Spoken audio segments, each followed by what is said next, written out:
Islam itu memperhatikan bagaimana ketika ada peserta didik Muslim, maka ada beberapa kategori dikatakan pendidikan itu telah berhasil. Di antaranya kategori pertama, telah membentuk wawasan Islam. Ya, wawasan Islam yang pertama itu salah satu target dari pendidikan Islam. Itu keilmuan gitu. Keilmuan. Yang kedua tentang akhlak. Jadi pendidikan Islam bertujuan untuk membentuk kepribadian yang baik.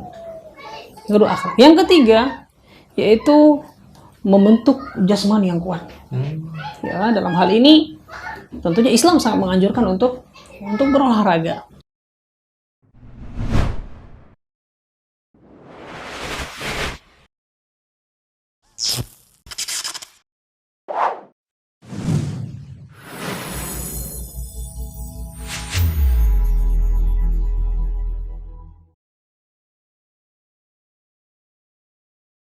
Bismillahirrahmanirrahim.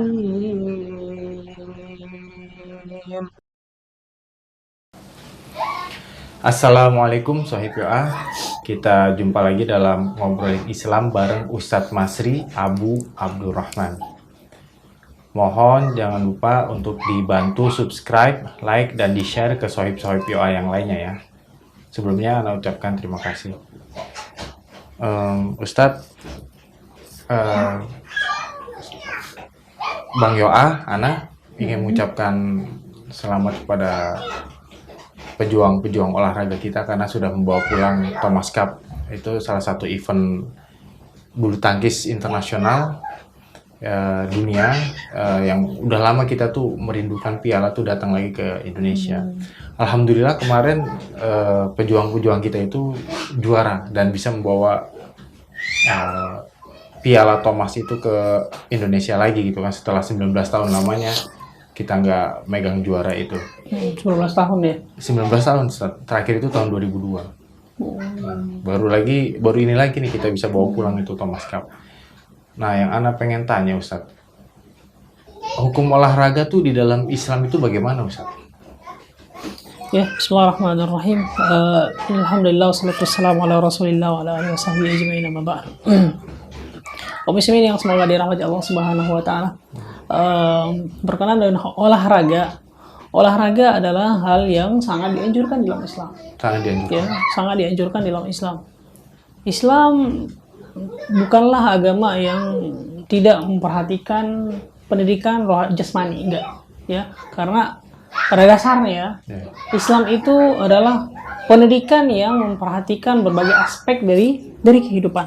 Yang pertama, Islam itu memperhatikan bagaimana ketika ada peserta didik Muslim, maka ada beberapa kategori dikatakan pendidikan itu telah berhasil. Di antaranya kategori pertama, telah membentuk wawasan Islam. Ya, wawasan Islam yang pertama itu salah satu target dari pendidikan Islam. Itu keilmuan gitu. Keilmuan. Yang kedua tentang akhlak. Jadi pendidikan Islam bertujuan untuk membentuk kepribadian yang baik. Yang kedua akhlak. Yang ketiga yaitu membentuk jasmani yang kuat. Ya, dalam hal ini tentunya Islam sangat menganjurkan untuk berolahraga. Dan tentunya Rasulullah SAW ya menganjurkan para sahabat Nabi untuk berolahraga. Jadi dikatakan bahwasanya Rasulullah SAW ketika waktu duha ya, pagi ya sekitar jam 9-an itu mengajak para sahabat Nabi itu untuk memanah, berkuda, ya, untuk intinya berolahraga. Rasulullah menganjurkan itu.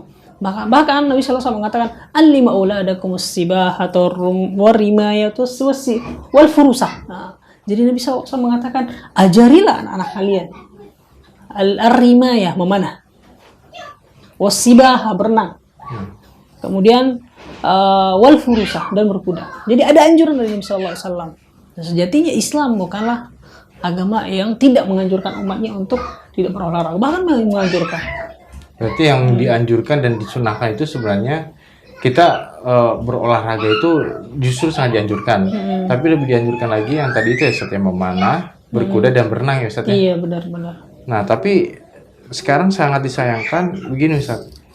Setelah kita juara Thomas Cup itu, tapi bendera kita itu nggak boleh naik Ustaz, karena WADA itu lembaga doping internasional, lembaga doping dunia itu menghukum lembaga anti doping kita Indonesia itu karena dianggap lembaga anti doping Indonesia itu melanggar ketentuan hukum mereka, ya kan?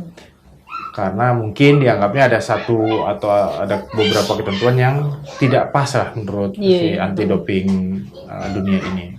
Akhirnya Indonesia ini sebenarnya tidak boleh mengirimkan atlet lagi, tapi boleh mengirimkan tapi tidak atas nama negara.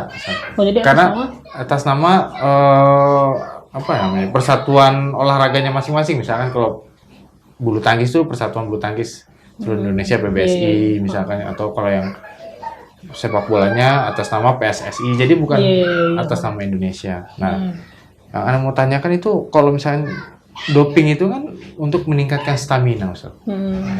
Nah, hukum dopingnya itu kalau kita minum doping itu untuk memakai doping itu apa hukumnya di dalam Islam? Ya, baik, doping ya. Doping ini adalah sebuah zat kimia ya, sebuah zat kimia yang menjadikan seorang atlet itu untuk menambah performanya dia. Jadi dia dengan dia mengkonsumsi itu, dia stamina-nya lebih nambah, performanya lebih nambah. Yang tadinya kalau misalkan pelari yang tadinya bisa larinya cuma 5 kilo jadi bisa 6 kilo atau 7 kilo ya. Jadi kalau misalnya yang semoga dirahmati Allah Subhanahu wa taala, doping ini adalah menjadikan seseorang yang di atas kemampuan rata-rata begitu. Dan kandungan doping ini ya kita sama-sama tahu banyak efek sampingnya. Banyak efek sampingnya yang menyebabkan penyakit apa, banyak macam-macam penyakit yang diakibatkan oleh para pengkonsumsi doping ini. Jadi dalam hal ini Islam sangat tidak menganjurkan untuk seseorang untuk merusak dirinya. Allah Subhanahu wa taala mengatakan wala tulqu anfusakum ila tahlukah. Janganlah kalian melemparkan diri kalian ke dalam kebinasaan. Jadi berangkat dari firman Allah ini, karena doping itu mengacu kepada kerusakan yang banyak dan ada sedikit manfaat.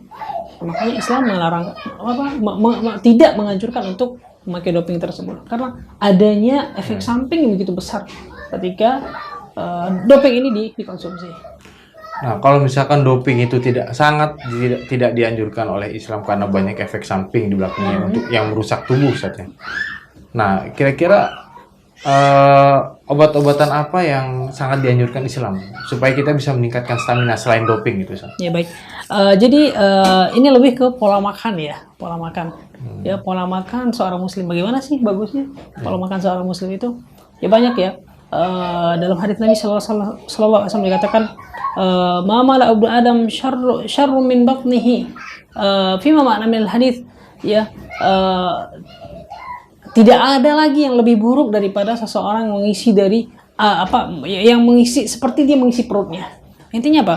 Jadi Rasulullah SAW menganjurkan kita untuk mengatur pola makan kita, mengatur apa saja yang kita makan, jangan sampai makan berlebihan. Sehingga apa? Sehingga menghasilkan menghasilkan kekuatan dan kebugaran tubuh itu berbeda gitu. Ketika pola makan diatur, pola istirahat diatur, ya itu semua mengacu kepada apa? Kebugaran dan kesehatan kita semua. Ya Nabi menganjurkan untuk tidak makan berlebihan. Kemudian Nabi juga menganjurkan kita itu untuk istirahat dengan cukup. Seperti Rasulullah menganjurkan kita, qilu fa inna syaitan la yataqil. Tidur sianglah kalian karena syaitan tidak tidur siang. Itu adalah bagian dari anjuran Islam juga dan itu sunnah. Kalau kita lakukan itu kita mendapatkan pahala dan itu untuk apa? Untuk menunjang jasmani rohani kita ini supaya tetap bugar. Nah, kemudian juga mengkonsumsi makanan-makanan yang dikonsumsi oleh Nabi SAW. Kita sama-sama tahu Nabi SAW memiliki postur tubuh yang sangat wow, masya Allah gitu. Postur tubuhnya tinggi, menarik dan gagah. Makanan Nabi SAW apa saja? Makanan Nabi SAW, Nabi itu suka makan daging kambing. Ya, dan kita mungkin orang-orang kesehatan tahu ya kandungan daging kambing itu apa. Kandungan daging kambing merupakan kandungan yang akan tinggi gizi, memiliki gizi yang tinggi. Kemudian makan kurma ya, minum susu ya, dengan makanan-makanan yang yang pernah dimakan oleh Nabi Shallallahu Alaihi Wasallam. Mudah-mudahan dengan itu semua kita akan menuju ke kehidupan yang sehat. Ya, terutama mengatur pola makan. Islam tidak menganjurkan untuk makan berlebihan. Kata Nabi Shallallahu Alaihi Wasallam, makannya gimana? Isi sepertiga lambung kita itu diisi makanan. Sepertiganya lagi air, sepertiga lagi ini udara. Jangan semuanya makanan. Supaya apa ya? Itu semua juga untuk menunjang supaya tumbuhnya sebuah tubuh yang sehat, yang bugar dan yang sempurna. Begitu. Ya. Termasuk puasa, Ustaz ya? Iya, puasa. Ya, begini. Dalam hal ini memang ya ada keutamaan dari berpuasa. Ya, dikatakan sumu tasihu. Hadis ini dhaif dikatakan seperti itu.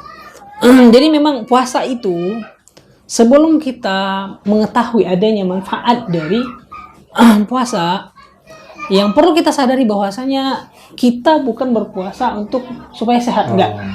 Ya, ingat, kita berpuasa bukan untuk sehat. Yang pertama kali yang terlintas di pikiran kita bahwasanya kita berpuasa untuk melakukan perintah Allah Subhanahu wa taala. Ntar kalau ada efek sehat atau apa, itu adalah hikmah dari itu semua. Dan tujuan kita, ingat, bukan tujuan kita untuk sehat. Saya pengen puasa biar kurus, bukan. Puasa bukan untuk kurus, bukan.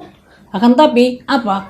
Ketika kita melakukan perintah Allah dan Rasulnya, itu semua adalah untuk kebaikan dan kemaslahan kita bersama.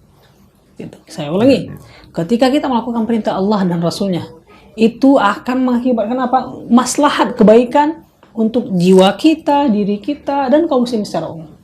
Begitu juga dengan puasa. Ya mungkin itu yang kita tahu, ya kita tahu bahwasanya berpuasa itu bisa menjadikan kita sehat, bisa diet. Kita nggak tahu, mungkin lebih banyak segudang hikmah, segudang manfaat yang lain yang mungkin ada. Tapi Allah tidak sebutkan. Intinya ketika kita melakukan perintah Allah dan Rasulnya, itu adalah hal yang sangat baik dan sangat baik. Masya Allah.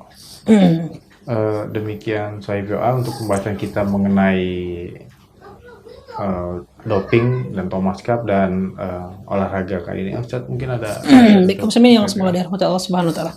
Jadi agama Islam adalah agama yang sempurna, ya. Agama Islam adalah agama yang sempurna, memperhatikan segala aspek dari kehidupan.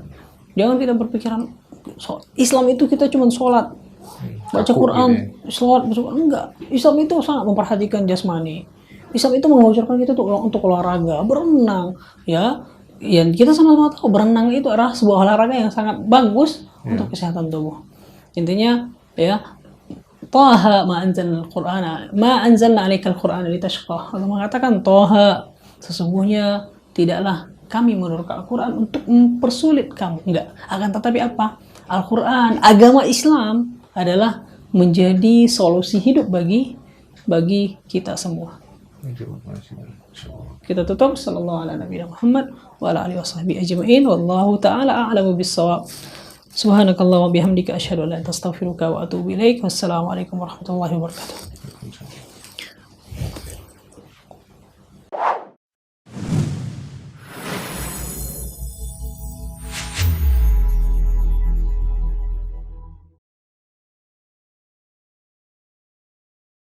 Bismillahirrahmanirrahim.